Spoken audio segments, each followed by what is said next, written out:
In the sprawling kingdom of Allura, where the sun kissed the golden fields and the rivers sang lullabies to the mountains, there lived a man named Aeon. Aeon was renowned not for his bravery, intelligence, or strength, but for his extraordinary talent in the art of doing nothing. He was the epitome of laziness, so much so that the villagers often joked that Iran would probably ask the wind to carry him rather than take a step himself. Iran's small house stood on the edge of Illyria, near the Whispering Woods, and it was as unkempt as its owner one day, as Aeon was perfecting the art of napping in his overgrown garden. An old, hunched woman appeared before him. She was none other than Hessa, the ancient goddess of hearth and home disguised as a beggar. "Honorable sir," she began in a voice as crackly as dry leaves, "could you spare a morsel of food for a weary traveler?" Aeon, barely lifting his eyelid, pointed towards the direction of the village without uttering a word. Disappointed but not surprised, Hesta decided it was time.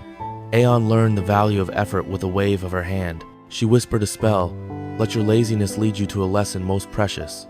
The next morning, Aeon woke up to find his house sparkling clean, his garden neatly trimmed, and his pantry filled with food.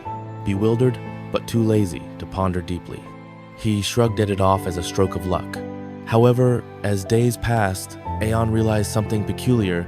His house and garden would only remain in their splendid state if he put in a little effort every day. The moment he decided to slack, everything would return to its sore date. As if by magic, curious and slightly annoyed, Aeon started experimenting. Noticed that with every chore he completed, a small glowing orb would appear floating towards a mysterious, previously unnoticed jar on his mantle. When he laced around, the orbs would vanish.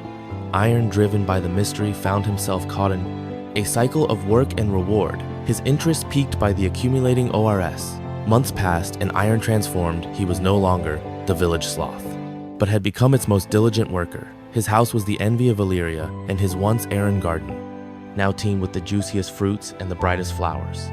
Yet the jar on his mantle remained an enigma, as it seemed to never fill regardless of the ores it consumed. One evening, as Aeon sat pondering over the jar, who reappeared her disguise, now shed, revealing her true divine form. Iron, recognizing the old beggar and the radiant goddess before him, fell to his knees in astonishment.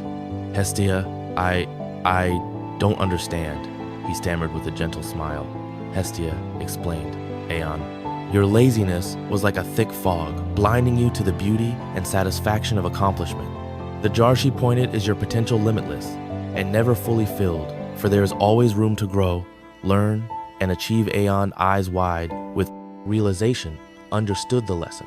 The ores were not just rewards for his labor, but symbols of his growth, his efforts, and the joy derived from them. "But why me?" Aeon asked. "Because Aaron, even the laziest of us, holds the seed of change within it. Needed only a little light to begin growing." "Who?" replied her voice, echoing around the now cozy room. "Your story will serve as a beacon to others, teaching them that it's never too late to change." And with that, H vanished, leaving Iran with a heart full of gratitude and a newfound zest for life. The story of Iran's transformation spread far and wide, becoming a favorite tale